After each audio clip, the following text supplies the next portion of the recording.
Olá pessoal, estamos aqui no Business and Branding, eu, Diego Logulo e Michele Sofiati, vamos falar sobre empreendedorismo, negócios, branding e muito mais. Estamos aqui com Chubi. Chubi, prazer em vir aqui no nosso programa. Chubi é atleta, empresária, agente de viagens. Chubi, conta pra gente como tudo começou e onde começou, porque você como atleta aí da Atenas, né? Isso. Atenas, né? Equipe Aí, Atenas, grande vencedor aí de corrida de aventura e hoje também aí coordenando aí, né, um acampamento de aventura também, né, Go Outside. Como isso começou na tua vida? Você sempre foi atleta? Conta pra gente. Bom, eu acho que o que eu sou hoje é a somatória da minha história, de fato, assim, de tudo que eu gostei e que fui fazendo ao longo da vida, né? Bom, eu desde pequenininha sempre gostei muito de natureza e muito de esporte, isso meus pais contam isso, né? Enfim, eu fui seguindo essa história de fazer muito esporte. E uma outra coisa que eu sempre gostei também, e que ainda na época que eu estava na escola, eu dava aula de natação, porque eu sempre gostei de dar aula. Né? Então, como eu já era um pouco atleta de piscina, enfim, a natação foi meu primeiro esporte. E aí, eu terminando o terceiro colegial, eu falei, vou fazer pedagogia porque eu vou trabalhar com educação, vou dar aula para criança. Enfim, fiz pedagogia. E ao longo do tempo da faculdade, eu acabei conhecendo a corrida de aventura, que foi um esporte que começou quando eu estava na faculdade, né? Ele começou no Brasil em 98. E eu já fiz a primeira corrida de aventura no Brasil. A corrida de aventura é um esporte, né? Explicar rapidinho para as pessoas entenderem o que é corrida de aventura, né? Então, corrida de aventura é um esporte em equipe, que a gente faz várias modalidades, são sempre equipe de 4 pessoas, ou 3, algumas em 5, enfim. Mas o conceito é equipe, várias modalidades, a gente tem um mapa, que a gente tem que ir seguindo o mapa para achar os pontos, né? Os pontos de controle. Enfim, uma prova de aventura mesmo. Literalmente uma prova de aventura como se fosse um rally humano. No meio do mato, com cachoeira. Sempre no meio do mato, exatamente. Descendo rio, mar, lagoas, trilhas, bike, vários tipos de barcos, né? Já teve rafting, canoa, caiaque, enfim. E caminhadas de todos os tipos, técnicas verticais, né? Que é rapel, enfim, sobe, desce, tirolesa, essas coisas. Já fiz prova com vela, com patins, com travessia de glaciar. Porque, enfim, Muitas coisas. Então, exatamente. Eu virei atleta durante a faculdade, bem no começo da faculdade, eu comecei a fazer coisa de aventura, montei a equipe Atenas, que foi uma equipe que fez muito sucesso. A equipe Atenas era uma equipe feminina, porque lá atrás, quando começou a corrida de aventura no mundo, a regra era, no mínimo, uma mulher por equipe. Nossa, que machismo. Aí, exatamente. Aí a gente falou, no mínimo uma mulher? Então tá, vamos fazer de 4 mulheres. E a gente começou a ganhar muitas provas. E a gente, no Brasil, a gente liderou o ranking brasileiro em 2005, 2006, porque a gente ganhava as grandes provas e tal. E aí, depois dessa época que a Atenas surgiu no mundo da corrida de aventura... Vocês foram correr lá fora, inclusive? Muitas provas. A gente fez prova em Fiji, Nova Zelândia, eu fiz na Malásia, fiz prova no Quirguistão. Você sabe onde é o Quirguistão? Tá do lado do Paquistão. Quase ninguém nem conhece esse país. Exatamente, Enfim, aí criaram a regra que era no mínimo um do sexo oposto. Enfim, aí ao longo dessa minha vida jovem, digamos assim, né, muitos anos atrás, eu me formando na faculdade, trabalhei muito em escola, né, virei pedagoga, trabalhei como professora, virei até coordenadora, só que um belo dia eu falei, gente, a melhor sala de aula é a natureza. Exato. E foi assim que eu criei o acampamento de aventura, porque eu fazia coisa de aventura, que era uma coisa que me desenvolvia muito como pessoa, eu aprendi demais na vida com a corrida de aventura, assim, pra tudo na vida de verdade, aprendi muito. Desde lidar com coisas inesperadas, ter um objetivo, criar estratégia, readaptar a estratégia, porque na coisa de aventura você está lidando com a natureza, então você tem um objetivo e uma estratégia, mas nem sempre ele vai funcionar, então você tem que ir readaptando a sua estratégia e o seu objetivo, enfim, e a vida é assim, né? Enfim, e aí eu achei... Daria um belo produto, hein? Para diretores, CEOs, C-levels, fazer um coaching em corrida de aventuras. Total. Né? Teve uma época que eu dei muita palestra, que hoje em dia não estou muito mais nesse ramo, mas é uma boa ideia. Porque, inclusive, né, os anos estão passando, né, eu preciso cada vez mais apoiar aí, né? aprender a aproveitar esse meu lado. Eu estava conversando um pouquinho antes com você ali, eu falei, nossa, uma pessoa que é atleta, ela tem foco, determinação. E aí você falou, é tudo que eu tenho. E quando você traz o esporte para o teu lado empresarial, com certeza é diferente as decisões que você toma, o rumo que você leva os negócios. Então, hoje em dia, para uma empresa, ter uma pessoa, vamos supor, como você, que é atleta e que vive isso na prática, faz total diferença, né? Então, quando a gente faz muito esporte, isso que a gente vive é inevitável, porque se tá chovendo, não tem como ter outra opção, né? Se fura o pneu da bicicleta, fura o pneu da bicicleta, você tem que lidar com aquilo, né? Então,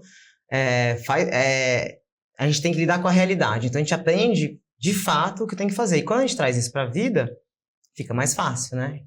Assim, por exemplo, uma das maiores lições que eu tive na corrida de aventura foi a gente aprender a entender a qualidade de cada um na sua equipe e aceitar as diferenças. Porque não adianta nada eu ficar indignada que meu amigo não pedala tão bem. Ele não vai começar a pedalar bem de uma hora para outra. Então eu tenho que saber acolher, ajudar ele na hora da bicicleta, para na hora que eu, sei lá, se eu não remar tão bem, ele poder me ajudar também. Né? Então a gente tem que aprender Equipe. Exatamente. Como que você trabalha em equipe de verdade para chegar lá na frente? Sim. Né? Você quer chegar em primeiro. Então vamos se ajudar. Porque eu ficar só reclamando que ele não tá pedalando bem não vai me levar a lugar nenhum.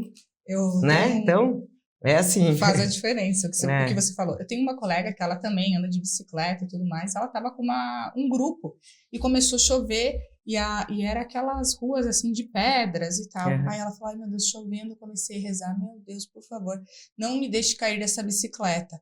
Aí ela falou que veio na cabeça dela, você está pedindo errado, você tem que pedir para ninguém cair da bicicleta, porque se o primeiro que está na tua frente cair, todos irão cair. Então não é pensar só em você, mas em equipe. E esse olhar que você trouxe é sensacional, porque é o conjunto, né? Todos que vão fazer a diferença. Exatamente, é bem esse o conceito e o que eu fui aprendendo ao longo da vida. E aí, na parte da pedagogia dando aula, eu trouxe toda essa parte dos esportes de aventura, que são, né, vários esportes, então você também tem que ter várias habilidades, lidar com várias situações, um que você faz melhor, outro que você faz pior, enfim, mas mesmo assim você tem que fazer todos mais ou menos para levar a sua equipe até o final, e a natureza. Que é uma coisa que eu acho que hoje em dia, assim, as crianças foram perdendo cada vez mais, né? Principalmente a gente... Videogame, exatamente. Tablet, enfim, é sensacional o trabalho de vocês, porque... Exatamente. Ninguém botar mais a mão na terra, né? É bem isso. E aí eu falei, gente, a melhor sala de aula é a natureza, e por que não usar os princípios da corrida de aventura num acampamento de aventura? Que bacana. E aí, assim, nasceu o acampamento de aventura. Ele nasceu bem pequenininho, há 18 anos atrás, e veio crescendo. Hoje é, tipo, um acampamento grande, de sucesso, assim.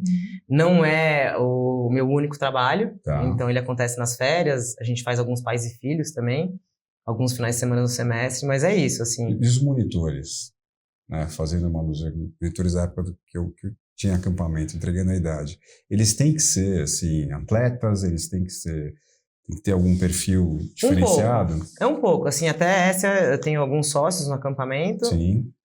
A minha função é muito essa parte da pedagogia do programa do acampamento, do acolhimento das crianças e da seleção de monitores e treinamento de monitores, né? Então, eu trago um pouco de cada tipo de monitor, né? Eu sempre equilibro muito entre homens e mulheres.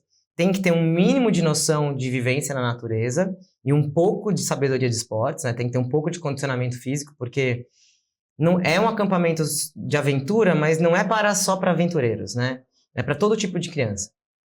Então, a gente acolhe desde a criança que gosta de sentar embaixo da árvore, ler um livro e ver o passarinho, até o que quer subir a árvore, pular da árvore, enfim.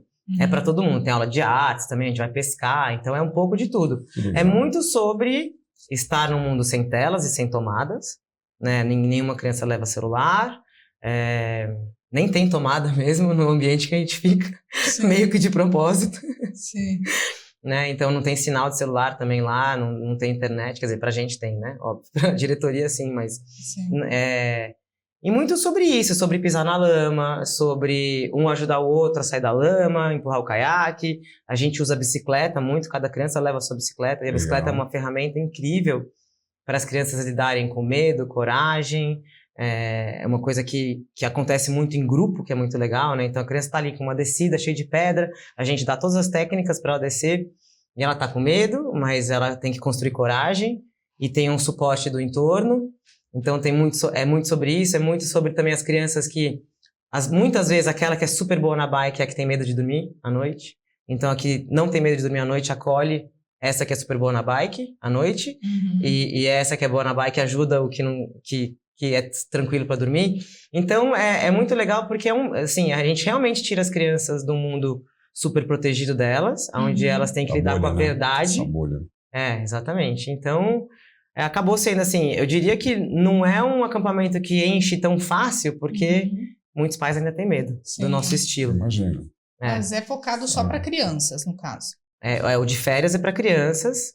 Aí o acampamento já existia há 9 anos, quando a gente criou o Pais e Filhos. Então, hoje em dia, a gente tem o Pais e Filhos, que a gente faz 4 por ano, que é no final de semana, de sexta a domingo. Justamente porque as crianças voltavam tão diferentes, que os pais falavam, o que vocês fazem lá?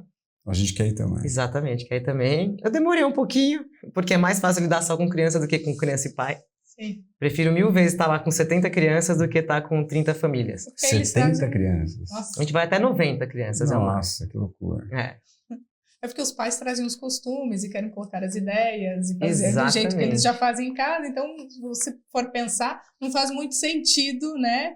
Os pais quererem, digamos assim, opinar de como deve ser feito. E eles falam muito, tanto que hoje em dia, depois de muitos pedidos, eu fui convencida que a gente tinha que fazer o Pais e Filhos, inclusive porque eu quero sim ensinar os pais a como ir para a natureza com os filhos. Né? Tipo, sim, é seguro, assim... Tem muitos estereótipos, né, de coisas que são perigosas, que não são, né, enfim, os bichos, eles têm medo da gente, né? Essa coisa, a gente tem medo de todos os bichos, assim, nenhum bicho ataca a gente, a não ser inseto. Você já teve algum perrengue lá, assim? Nunca, a gente vê cobra em quase todas as temporadas, nunca teve nenhum acidente. De quebrar também, assim, 18 anos de acampamento, a gente teve um menino que teve uma fratura de clavícula porque ele tropeçou no fio da barraca. Não foi nem pedalando, remando, nem fazendo caminhada, nem nada, entendeu? Então, eles se cuidam muito. Eles quando eles estão longe dos pais, eles têm um autocuidado muito grande. E quando estão com os pais, o meu maior dificuldade, que agora eu já aprendi, então eu faço um briefing para os pais... Super proteção. Tipo, quando eu perguntar alguma coisa para as crianças, deixa eles responderem. Porque os pais já querem responder pelas crianças. Eu proponho alguma coisa, eles falam, não, mas isso é muito difícil, ele não sabe fazer. E assim, então eu quero que as crianças vivam a experiência. Se eu estou propondo algo é porque eu estou ensinando, eu vou cuidar, eu vou segurar na bicicleta, enfim... Né? Então, hoje em dia, os pais, eles já... eu falo que os pais já criam um modelo mental de eu não consigo, eu não posso para as crianças. Porque quando você vira para o seu filho e fala, ou para um adulto que propõe algo, e fala, ele não sabe fazer isso, e a criança ouve aquilo, ele fala, nossa, se meu pai tá falando que eu não sei, não vou nem tentar. Né? Então, a gente tem que trabalhar isso bastante com os pais. É porque aí é a idade onde está sendo moldado o comportamento, o jeito de pensar. E nessa idade é onde que vai fazer total diferença. Você consegue desafiar, digamos assim, as crianças a passarem um pouquinho do limite, digamos assim. Exatamente. Que cria o quê? Pessoas corajosas, pessoas para tomar decisões, pessoas que vão à frente, não aquelas pessoas que ficam escondidas de um problema. Exatamente. A gente quer criar os líderes, né? Que eles tenham resiliência, sim, eles vão sair da zona de conforto. E como que eu me reorganizo aqui para ficar bem de novo, né? E é isso, assim, eu gosto muito dessa coisa da coragem. E eu sempre falo que para aprender a ter coragem, tem que ter medo. A gente só aprende a ter coragem com medo, né? A coragem não nasce do nada. Sim. O medo, né? Eu sempre falo que o medo é a matéria-prima da inovação. A gente trabalha com tecnologia. Também. Sem o medo a gente né? não se move. Exatamente, você tem que ter medo para ter coragem e ter ideia. Chu, e aí hoje o acampamento, aonde que ele fica num lugar só? Você já tem franquias, tem lugares fora do Brasil? Como é que é? Não, a gente tem uma fazenda, que é de um dos meus sócios, que é em Juquitiba, aqui perto de São Paulo, né? Fica a 70 km de São Paulo. É uma área bem grande, são 700 hectares, a gente tem 90 km de trilha, a gente foi construindo, né? O legal do acampamento é isso, assim, ele nasceu muito pequenininho, com uma ideia, eu e a Cris, que era minha sócia na época, na fazenda do Caco, que é o dono da fazenda, que é sócio também. A Cris foi quem criou comigo. Assim, a gente começou levando 17 crianças, tinha um rancho pequeno, com 3 banheiros. Então, tudo foi crescendo. A gente foi percebendo as necessidades e construindo. Então, com o tempo, a gente criou o salão de jogos, depois o campinho de futebol, aí depois a gente construiu um vestiário maior, aí um refeitório maior. Tudo foi crescendo, né? Então, hoje em dia, as trilhas também, a gente tinha 3 trilhas, hoje a gente tem várias trilhas. Então, a gente foi criando mais trilhas de mountain bike, uma trilha mais facinho para as crianças pequenas, tem as trilhas mais difíceis. Então, o acampamento ele foi crescendo ao longo de 18 anos e hoje a gente tem uma área super legal. A gente tem 20 km de margem de represa, os caiaques, enfim, tem até mini ramp de skate. Então, foi crescendo com ele mesmo, entendeu? Ele foi crescendo, a cada acampamento a gente foi levando um pouquinho mais de crianças, ganhava mais dinheiro, investia no acampamento de acordo com o que a gente via que precisava, que era a demanda das crianças. Sim. E hoje a gente tem essa área que é super legal e tudo acontece lá. E acampamento de aventura Go Outside, é isso? Mas tem a ver com a revista Go Outside, Tem, porque a revista gringa lá que fala sobre... a Go Outside do Brasil, né? Ah, tá. Então, a Go Outside do Brasil é da Editora 3 hoje em dia. Tá. A Fazenda, que é o acampamento, é a Fazenda Editora 3, que é do Tá. Caca Azugaray, que é filho sei. do Domingo Azugaray. Então, Tá. tipo, o acampamento está dentro dessa fazenda. Né? Legal. Chubi, e quais foram os principais desafios que você enfrentou aí no começo da sua carreira para sair da sala de aula e implementar essa nova ideia fora, digamos assim, se puder falar para a gente um pouco? Eu tive idas e vindas, né, ao longo dessa história, porque eu me formei, aí fui trabalhar em escola, aí a corrida de aventura tomou um tamanho maior na minha vida, porque eu tive muito patrocínio, a nossa equipe Atena, ela teve muito destaque, então a gente teve muito patrocínio por um tempo, né, de 2002 a 2006, 2007, a gente tinha muito dinheiro. Então eu comecei a competir muito, não conseguia trabalhar numa escola, como que eu vou viajar o mundo inteiro dando aula numa sala de aula? Não cabia. Então foi quando também o acampamento foi crescendo na nossa vida, né? Só que aí depois de um tempo, né, você vai ficando um pouco mais velha, cheguei nos meus 30 e poucos, eu falei, gente, eu preciso de estabilidade. Voltei para a vida escolar, foi quando eu voltei a dar aula em escolas bilíngues, virei coordenadora de escola. Então eu sempre tive uma coisa tipo, eu vou viver essa vida de aventura literalmente, né, que é investir em coisas mais não estruturadas, né? Sim. Né, eu tinha o esporte que não me dava dinheiro, né? Mas eu vivi muito bem e vivi, tipo, eu tenho muita história para contar, então a gente tinha dinheiro para competir, né? Óbvio que eu não guardei dinheiro até meus 30 anos de idade, porque eu vivia. Tá certo. Né? Deixar para viver depois que tá velho. E aí teve um outro lado também, de querer ser mãe, enfim. Então eu tive que dar peraí, preciso parar um pouquinho e focar nisso aqui, né? Aí eu voltei a dar aula, enfim, tive uma vida mais, né, tranquila, até 2018, que foi outro dia, né? Mas o bichinho tava ali te cutucando também. Exatamente. Né? Então eu passei um tempo, né, na estrutura de uma escola, enfim. Só que eu sou uma pessoa um pouco fora da caixinha, entendeu? Eu tenho ideias muito fora da caixinha. Então, dentro de uma escola eu também ficava um pouco frustrada, que eu tinha 1000 ideias que eram podadas, porque realmente eu tenho ideias que nem todos os pais vão achar super legais ou entender, né? Então, eu falei, não, eu não vou conseguir ficar muito tempo dentro de uma instituição, né? Muitas professoras falavam assim, mas você tem coragem de sair? Sim. E eu nem sabia o que eu ia fazer. Eu era coordenadora de uma escola, imagina, tipo, super, né? Uma coisa super consistente na Global Me. E aí você fez o quê? Você pediu demissão e falou, pedi demissão. Vou implementar minhas ideias. Exatamente. Enfim, eu tinha um acampamento, que era uma coisa que eu já fazia nas férias, alguns finais de semana. Eu era atleta ainda, nunca parei de competir, né? Então eu fiz corrida de aventura, depois fiz ultramaratona de montanha, muito mountain bike. Aí quando eu tive filho, eu fui remar bastante, fiz prova de stand-up. Já, imagina, fui pan-americano de rafting. Nossa. Competi de canoa havaiana, fui 4 vezes campeão brasileiro de canoa havaiana. Eu fiz muitos esportes, todos os que você puder imaginar. O máximo que eu fui foi ser escoteira. Eu fui também, quando era pequeno. Umas cachoeiras, trilhas, assim, básico. Enfim, daí eu falava... Eu falei, eu não sou preguiçosa, eu tenho ideias, eu vou dar um jeito, enfim. Você tinha quantos anos nessa 2018, me ajuda. Agora, tá. 2018, 6 anos atrás, Que daí foi onde eu realmente migrei para um outro llado, que é o que eu faço hoje bastante, né? Aí eu tenho uma super amiga que me convidou, eu sempre viajei muito, imagina, quando eu competia pela Atena, que nem eu falei de alguns países que eu fui, eu viajei muito, a vida inteira, né? Eu com meus pais e depois... com a corrida de aventura, conheci muitos países, né? Enfim, então conheço muito do mundo inteiro, viajei bastante. Eu tenho uma super amiga que é dona de uma agência de viagens, que é a Fê, e quando ela soube que eu estava saindo da escola, ela falou, Chubi, vem trabalhar comigo. Ela falou, você viaja muito, você sabe tudo de viagem, vem trabalhar comigo. Eu falei, olha, possibilidades. Já posso também te ajudar e vou vender viagem. Lógico. Né? E eu esquio muito também. Sempre esquiei desde pequena, faço muito snowboard. Nossa, gente! E chama Ski Explore, a agência de viagens. Enfim, então eu fui para Ski Explore com a Fê. Então também foi um lugar que me acolheu. E aí eu até, nessa época, ainda ia bastante no escritório. Então tinha lá minha mesa, meu computador, tal, até a pandemia. Só que nesse último ano, antes da pandemia, meu irmão, mais novo, também montou uma empresa de eventos esportivos. E aí ele começou a organizar umas corridas corridas de rua, enfim. E aí ele me chamou e falou, preciso de você para ser nossa diretora técnica de alguns eventos. De corrida de rua. De corrida de rua. Mas essa história de corrida de rua para parar na corrida do Pantanal com 700 quilômetros, como é que é?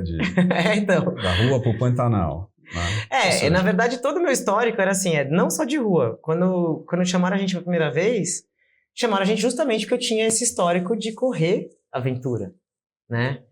E aí, na verdade... Essa prova do Pantanal é surreal. Foi surreal, né? Assim, mas foi a última corrida de aventura... Fala pra turma aí um pouco sobre ela. Então, foi a última... Então, foi quando eu e meus irmãos a gente começou a fazer eventos de aventura, né? E aí, hoje em dia, só o Peu tem essa empresa de eventos de aventura, de eventos esportivos, né? Hoje em dia, não só de aventura. Tá. Mas, enfim, a gente estava lá no meio da corrida de aventura e eu tinha a chance de ter a chancela de trazer o Mundial de Corrida de Aventura pro Brasil. Que legal. E aí a gente conseguiu. É aquele meu sonho, né? Quando a gente está apaixonado por alguma coisa, você faz coisas que você nem imagina, né? Brilho no olho. Exatamente. Isso foi em 2013, a gente conseguiu o direito. Ao mesmo tempo, eu conheci o Coronel Rabelo, que é um cara que criou a Polícia Militar Ambiental no Pantanal. Tá.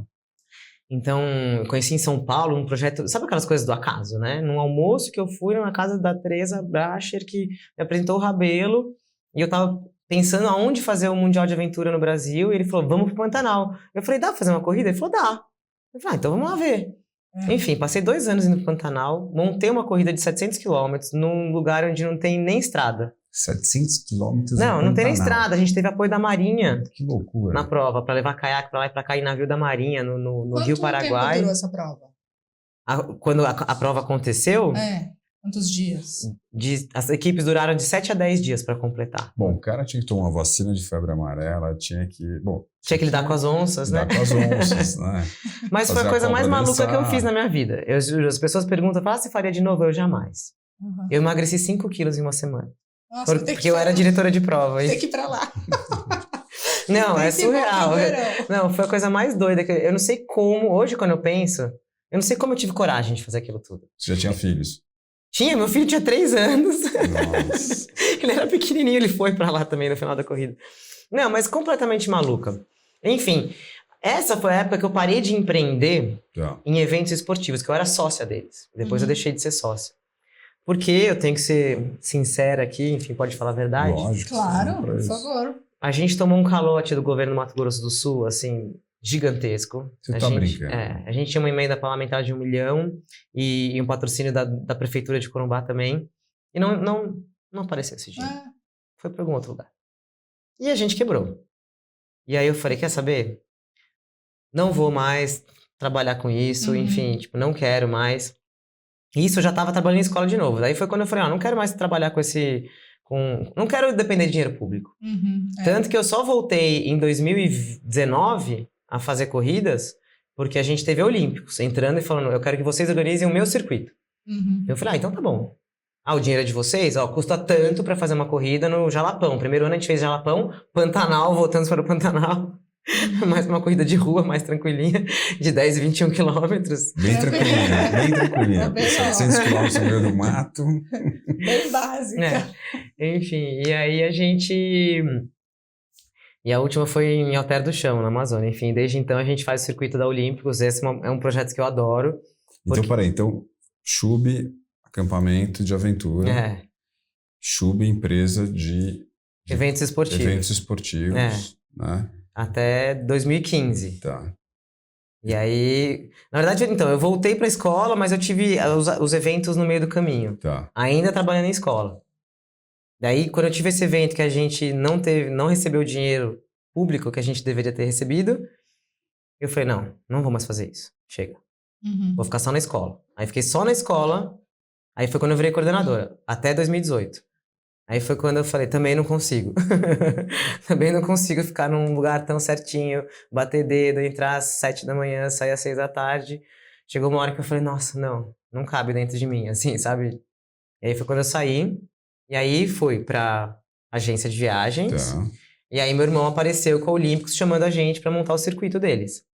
E aí foi quando eu virei a diretora técnica da Icons, que é a empresa do meu irmão.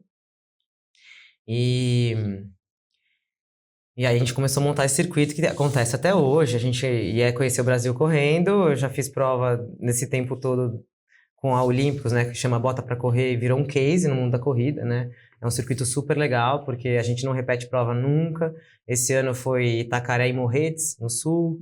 O ano passado foi uma prova na Paraíba, uma no Rio Grande do Sul. Legal. Nesse primeiro ano eu contei, né? Foi Pantanal, enfim, Jalapão. Você organiza a prova e você também compete na prova? Nessas não.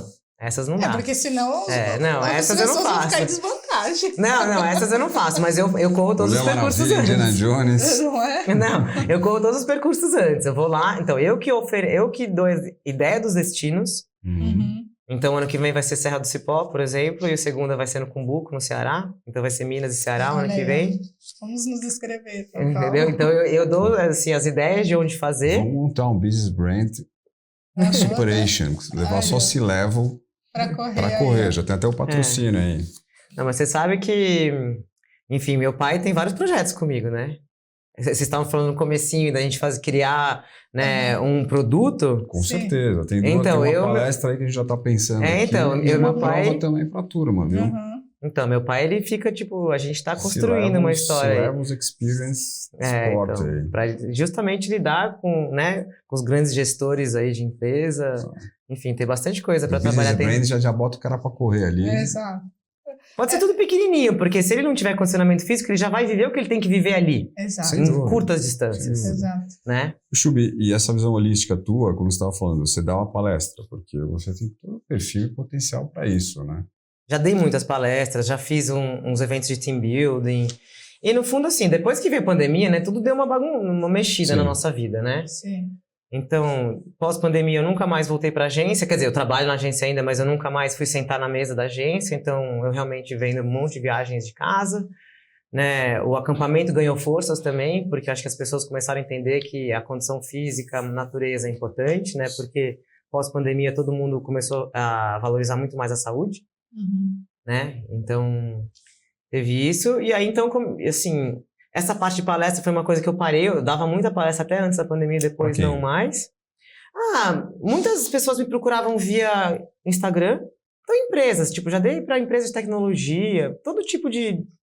Quem me procurasse, eu pergunto qual que é o objetivo, eu posso migrar minha palestra para qualquer tipo de assunto, seja de gerenciamento de risco, seja de liderança, seja de adaptabilidade, do seu planejamento, né? Porque numa corrida de aventura você faz um pouco de tudo isso, né? Enfim, pós-pandemia eu voltei a correr aventura. Eu fiz 3 provas esse ano de corrida de aventura. Mas aí você treina todos os dias? Como é que é a tua rotina, assim, para conciliar o trabalho? Treino quase todo dia. Todo dia. Aí você corre? Eu corro durante a semana. Durante a semana. É um item. Eu corro, eu pedalo. E faço treinamento de força funcional, assim, no meu dia a dia em São Paulo. Eu remava bastante, mas eu parei de remar muito porque eu fico muito forte. Daí eu fico muito grande, daí não quero mais ficar tão forte. Você faz de manhã, à noite? Então, como eu sou autônoma e faço várias coisas, eu vou encaixando ao longo do meu dia, assim. Só que eu sou daquele tipo de pessoa que meu pai fala uma coisa que é muito engraçada. Ele fala que eu acho que a vida é igual... Meu avô falava ele falava um provérbio que é igual o carro que leva melancia, né? Carroça que leva melancia. Quanto mais ela vai andando, vai acomodando as melancias, vai cabendo mais melancia, né? Sim. Então eu tenho uma teoria de quanto mais coisas você faz, mais coisas você faz. Exato. Quanto menos faz, menos faria. A minha avó fala isso. Exatamente. Então eu faço tanta coisa que meu dia, tipo... Eu marco 5 coisas à tarde e eu dou conta de fazer as 5 coisas. Se quer ter alguma coisa resolvida, peça para alguém ocupado resolver. Exato. Que a pessoa vai dar um jeito. Se a pessoa não faz nada, ela vai fazer quando ela tiver vontade. Assim, tipo, fica, né, deixando as coisas pra lá. Sim. Enfim, e aí eu treino bastante, trabalho em todas as coisas, vou adaptando. Mas como eu também sou autônoma, eu trabalho muitas vezes à noite, treino de manhã, enfim. Sim. Treino na hora do almoço, às vezes treino à noite. Todo dia. Todo dia. Todo dia. Todo dia. Você quase todo dia. Você tem alguma inspiração, assim, em pessoas que você se inspira para... Você fala, nossa, essa pessoa eu trago como inspiração para concluir seus projetos? Não, teve uma pessoa que me ensinou muito, que foi a Cris Carvalho, que foi quem criou o acampamento junto comigo. E ela é uma pessoa que, na verdade, ela morreu em 2015.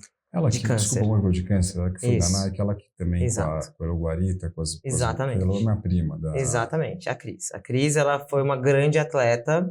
Ela montou... O Projeto Mulher, o Núcleo Aventura. Com a Drica. Exatamente. Ela foi quem me ensinou a ser atleta na vida. E foi da Nike. Ela foi da Nike, do Pão de Açúcar, na época que o Pão de Açúcar tinha equipe lá de corrida. Câncer, né? Exatamente. Exatamente. Morreu muito nova, com um filho pequeno, enfim. E o fim da vida dela me ensinou muito. E ela foi importante para várias pessoas no segmento esportivo, né? Exatamente. Ela transformou a vida de muita gente, a minha também. E ela me ensinou muito. No fim da vida, assim, dela, eu tive que aprender a não reclamar da vida. Tipo, várias vezes, sabe quando você chega e fala, é porque, na época eu era casada ainda, porque meu marido não sei o que, ela olhava pra mim e falava assim, quer trocar seu problema com o meu? Nossa. Opa, tipo... Não. E eu fui aprendendo a não reclamar da vida. E começar a fazer as coisas, tipo, e agradecer saúde, e agradecer de ser forte, e vi muito valor em ser uma pessoa com saúde forte. Meu filho sempre perguntou muito pra mim, até hoje, né? Ele tem 11 anos hoje, mas pequeno, por que você treina tanto? Várias vezes ele falava, mamãe, fica em casa comigo. Eu falava, não, vou treinar, espera, daqui a pouco eu volto. Né? Várias mães deixam de fazer algo pra si, pra ficar com o filho, né? E eu falava, eu acho que é bom a gente ser um pouco egoísta nesse sentido, pra ensinar pra eles que primeiro que eles não podem depender da gente pra ser feliz. Exatamente. Né? Então, tipo, se vira aí um pouquinho que daqui a pouco eu volto.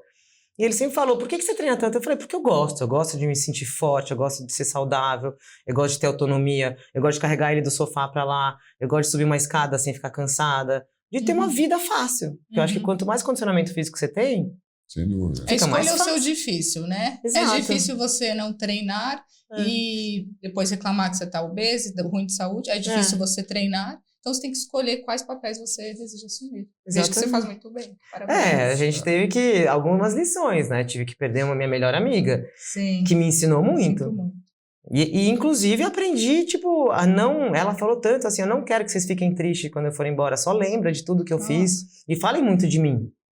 Bacana, então, a gente continua, né? Tipo, falando muito dela. E eu entendo, assim... Até perdi tias, outras depois, assim. Ajudei muito a minha mãe nesses processos, né? Porque realmente, eu acho que a gente tem que mais agradecer do que reclamar da vida, né? O Chu, e você teve já todo esse cenário que você já viveu, né? E provas de aventura. Aventura também deve ter perigos e tal. Você tem algum desafio, assim, alguma coisa que você fala, putz, essa realmente eu tremi na base? De quase morrer, assim? Alguma coisa assim. Que você possa contar pra gente aí. Assim, o maior acidente, assim, que eu realmente... Essa vez eu falei, gente, nossa, só não morri por sorte. Foi numa corredeira, né, rio de corredeira. Pra mim, hoje, eu considero, assim, o que a gente tem de mais perigoso no Brasil são águas brancas, né? Seja ondas gigantes no mar ou... corredeiras, né? Rio com corredeiras, assim. Se tem um lugar que a gente, nós, ser humano, não temos muito, né? A gente, nem poder sobre, é água, né? Água potente, né? Veja o sul, enfim, as enchentes, tudo que acontece. Mais que no ar. Na terra você tem o controle, no ar um pouco. Menos, também, mas você ainda respira no ar, embaixo d'água você não respira. É verdade, então, no ar você ainda controla a queda respirando, embaixo d'água você não tem opção. Onde você foi parar? E no começo da corrida de aventura no Brasil, o povo era muito louco ainda, né? O pessoal que organizava as corridas, né? Tinha muito pouca segurança. E a gente tava fazendo uma corrida, e aí o organizador falou, tem um rio de corredeira 2+, assim, e ele não fez não era portagem. Geralmente, quando tem um lugar muito difícil de corredeira, a gente faz portagem, que é sair do caiaque, carregar ele pela margem e continuar depois. Tipo uma cachoeira grande. Se você cair, você morre, né? Enfim, esse organizador meio maluco botou a gente pra descer esse rio à noite. E tinha uma corredeira gigantesca. Nossa. E a gente tava em primeiro, então a gente foi as primeiras pessoas a chegar lá, tipo, 00:30. E eu lembro eu e a menina que tava comigo no Duck. E eu assim, nossa, tá fazendo muito barulho. Eu, nossa, acho que tem uma corredeira. E sabe quando você vai chegando e vai aquele barulho de água, assim, ó. Eu falei, gente, eu ré. Na hora que a gente falou ré, tipo, já era. Aí saímos capotando, eu caí do bote, ela ainda ficou presa com o bote, assim, numa pedra. Nossa. E eu desci rodando. Eu não soltei o remo e foi o que me salvou, foi o remo. Porque eu entrei num, tipo, refluxo é quando... O sumidouro, que a gente chama, é quando tem, tipo, 2 pedras assim e a água vai pra baixo. Nossa. Entendeu? E a força da água é tão forte que você não consegue se segurar, né? E aí te leva pra embaixo. Deixou você pra baixo. E eu fiquei presa com o remo ali. Fiquei presa, assim, ó. Tipo assim, com as pernas pra baixo, o remo na minha barriga e eu... Tipo... Aí eu consegui me soltar daquele lugar, me grudei na pedra, assim, tipo, em cima que eu tava. Aí ficou gritando, enfim, até se encontrar todo mundo. Porque cada um foi pra um canto, cada um rodou pra um lugar. E esse dia eu presa ali, à noite, sem enxergar nada, só sentia a água me levando embaixo de uma pedra. Esse dia eu falei, pronto, agora foi. Passou na cabeça tudo, né? E de noite ainda, assim, sabe? Tipo, a lanterna saiu voando. Então, tipo, sabe aquelas coisas que eu só fiquei com o remo na mão? E graças a Deus eu fiquei com o remo na mão. Essa foi duro também. E uma outra vez, assim, que eu achei que eu ia morrer de frio. Frio mesmo, assim. Eu fiz uma prova na Noruega, com uma equipe sueca. E eles não sentem frio, a gente brasileiro. Qual lugar da Noruega? Ai, não vou saber te falar. A gente saiu da Suécia. Quantos graus? Não, era verão, a gente viu até a aurora boreal, mas a gente tava dentro de uma caverna com roupa de 5 milímetros. Ou seja, o norueguês não sente frio mais. Eles não sentem, eles assim, normal, e eu tipo, quase morrendo congelada. Tanto que quando a gente chegou numa transição, eu achei uma casa de um tiozinho, assim, que eu vi uma lareira acesa. Eu fui pra dentro da casinha e eles ficavam, vamos, a gente tem que continuar a prova. Eu falava, não, daqui eu não saio, na frente da lareira, assim, né, tipo... Assim, tipo, eu fiquei grudada lá, eu falei, vocês quiserem me traz comida aqui, me traz roupa quente aqui. E daí eles cuidaram de mim, aí depois de umas 4 horas eu consegui sair de onde eu tava. Mas... É um espírito aventureiro, né? Não dá pra negar aí. E quando você criou a sua marca, eu vejo que você tem um posicionamento muito forte, né? As pessoas conseguem identificar isso. Como é que foi para você criar a sua marca de alimentos e tudo na verdade, né? Falando sobre branding. Filha de publicitário, filha de um cara de branding. Eu que nem sou seu filha pai, né? Eu sou filha de Ricardo Guimarães. E, então, ele que fez a marca? Ele ajudou. Ajudou. A equipe Atena foi ele que ajudou a fazer a marca, o acampamento também, enfim, né? Tinha isso dentro de casa. Mas meu pai, ele sempre foi um pai muito... que fez a gente questionar tudo muito na vida. Isso é bom, né? Desde pequeno, assim, nem tinha, né, a Timos, ele nem falava sobre branding ainda, a gente era criança, mas tudo que a gente pedia pra ele, ele falava, por quê? Por que você quer fazer isso? Por que você quer fazer essa viagem? Por que você quer fazer esse curso? O que vai te ajudar na vida? O que você vai aprender? Só que eu lembro de eu, assim, com 14, 15 anos, tendo que responder as perguntas, eu falava, mas não sei, pai, eu quero fazer. Aí ele fazia a gente lá, tipo, muitas vezes a gente tinha que escrever carta pra ele explicar. O porquê. O porquê das coisas, né? Tipo, então, ele cutucou a gente muito a vida inteira. E uma outra coisa que também tenho certeza que fez eu ser o que eu sou hoje, ele sempre falava pra gente, assim, eu fiz Santo Américo, né, um monte de famílias super tradicionais e mais caretas. Eu lembro das minhas melhores amigas falando, não, eu tenho que fazer direito porque meu pai me obrigou, eu queria ser psicóloga, mas meu pai não deixa. Ou sabe, todo mundo tendo que seguir carreiras que eram, tipo, de sucesso, né, que vai ganhar dinheiro. E meu pai falava, não, faz o que você gosta. Porque se você fizer o que você gosta, você vai fazer bem feito. Se você fizer bem feito, você vai ganhar dinheiro. E foi o que me direcionou ao longo da vida, né? Então, eu acho que é muito isso, é porque é muito essencial mesmo, assim, tudo que eu criei é muito... Tem um porquê. Tudo é muito de verdade, né? Tem um livro que é do Simon Sinek, que ele fala, encontre o seu porquê, não é o como, né? Como é que eu vou fazer? É o porquê que você faz, porque quando você tem uma causa definida, você consegue fazer qualquer coisa, e esse ensinamento que o seu pai passou para você, acredito que hoje talvez você passa para as crianças nos acampamentos e assim sucessivamente. Parabéns. Por aí, acho que foi isso, assim, eu fui muito sempre movida pela minha paixão pelas coisas, né? Sim. E aí o meu caminho foi também, né, foram acontecendo coisas que foram me ajudando, né? Sim. Coisas boas e coisas ruins, mas a gente sempre tende a melhorar, Tende a melhorar sempre. Exatamente, Exatamente. Chubi, você acredita que a marca pessoal, no caso a sua marca, está à frente de todos esses negócios que você tem construído? Porque uma marca pessoal que faz diferença hoje. E como é que você se enxerga? Como você acha que as pessoas te enxergam? Porque às vezes é diferente, né? A gente se vê de uma maneira, mas as pessoas nos veem de outra.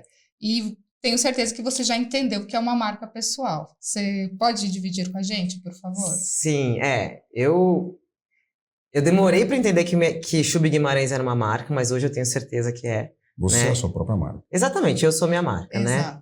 Tanto que muitas vezes, quando várias pessoas falam, mas por que você posta tanto no Instagram? Eu falo, gente, Instagram é a minha marca, né? É onde eu mostro quem eu sou. Exatamente. Através do Instagram, né? Enfim, não é só para ficar postando fotinho, não, é porque eu realmente mostro quem eu sou de fato, né? Tudo que tá lá é minha verdade, né? Então, é claro que as pessoas me veem como uma grande aventureira. Sim. Mas também sabem que eu sou uma grande aventureira que tem a educação por trás, né? E que foco muito em boas experiências. Né? Hoje em dia eu falo que eu sou produtora de experiências ao ar livre, né? De tudo que eu faço, assim, eu vendo viagens ao ar livre muito melhor do que eu vendo uma viagem para Nova York, entendeu? Então, se quiser comprar esqui comigo, eu conheço todas as estações de esqui. Esse é onde é legal para cada tipo de família.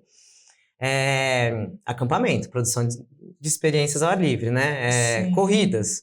Cada percurso que eu desenho para as corridas, eu penso muito em quem vai estar lá correndo. Muito nos atletas. Esse é o visual que ele vai ver no começo, esse é o visual que ele vai ver no final, ele vai começar com o mais difícil, vai terminar com o mais fácil. Eu tô sempre pensando muito na experiência de cada um. Né? Hoje em dia eu também presto consultoria para um empreendimento no Ceará, que é uma fazenda enorme, que estão construindo casas, e é muito grande. Então, o que todo mundo pode fazer além do kite? Né? Então, eu já montei um pontão com caiaque, garagem de barcos, eu construí um mapa, coloquei bicicletas no lugar, então tem N coisas que dá para fazer. Então, acaba que as pessoas olham pra mim, tipo, ela consegue... ter confiança, acredito. Na verdade é isso, eu sou uma pessoa que tem muita credibilidade, isso com certeza. Você tem notório saber nessa questão, fato. Existe a marca Chubi Guimarães? Olha, a minha empresa, que eu emito nota, chama Chubi Guimarães Educação e Aventura. Vamos fazer um aplicativo para Chubi Guimarães aqui, um canal aqui. Esporte, Aventura e Entertainment.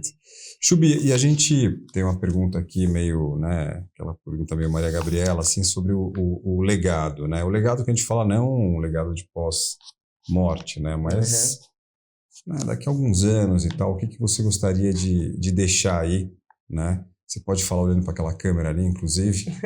Qual delas? Qual é seu propósito de legado, Chubi? Olha, uma das coisas que eu mais quero que as pessoas lembrem, o que eu mais tento impactar nas pessoas hoje em dia é mostrar para as pessoas que elas podem mais do que elas acreditam. Isso é um dos meus maiores objetivos no acampamento. Quando uma criança olha e fala, eu não vou conseguir, eu falo, não, aqui no acampamento é proibido, eu falo, eu não vou conseguir, eu vou tentar. Né? E eu sempre acho que as pessoas podem mais. Esse é o principal, assim, dentro de tudo que eu faço, eu quero justamente usar das atividades e esportes ao ar livre para mostrar para as pessoas que elas são capazes de mais, né? Esse é a minha ferramenta são os esportes de aventura e as atividades ao ar livre, né? Para que as pessoas realmente percebam que são capazes de mais, né? Desde subir uma duna, descer uma trilha de bicicleta, enfim, e completar uma prova de 10 quilômetros. Essa é o que eu gostaria que lembrassem de mim, tipo, nossa, a Chubi me ajudou, nossa, ela me fez acreditar que eu conseguia, né? Eu fiquei mais forte depois que... Sim. Muito bom. Excelente mensagem, excelente propósito, excelente porquê. Eu acho que isso que faz a diferença nas vidas das pessoas. Não é o que nós somos, mas como nós fazemos os outros se sentirem. Isso está muito ligado com branding, marca pessoal, o sentimento que você desperta no outro. E você me despertou aí um sentimento de começar a fazer algum esporte, porque isso impacta totalmente na nossa vida e carreira. Muito obrigada. Na vida, né? O bem-estar, né? Sim, exatamente. A gente só tem longevidade na vida se a gente tiver saúde. Exato. Sem dúvida. Né? Obrigada por ter comparecido, Chubi. Foi um prazer você dividir aí um pouco da sua história, das suas experiências. Tenho certeza que não só eu, como o Diego e todas as pessoas que estão aqui assistindo vão levar alguma coisa, alguma mensagem positiva. Porque você transforma os ambientes que você chega. Muito obrigada. Obrigada a vocês pela oportunidade. Obrigado a você. Pessoal, obrigado mais uma vez. Papo muito bom aqui com o Chubi Guimarães, esporte ao ar livre e muito mais. E até a próxima. Obrigado, Chubi. Obrigada a vocês.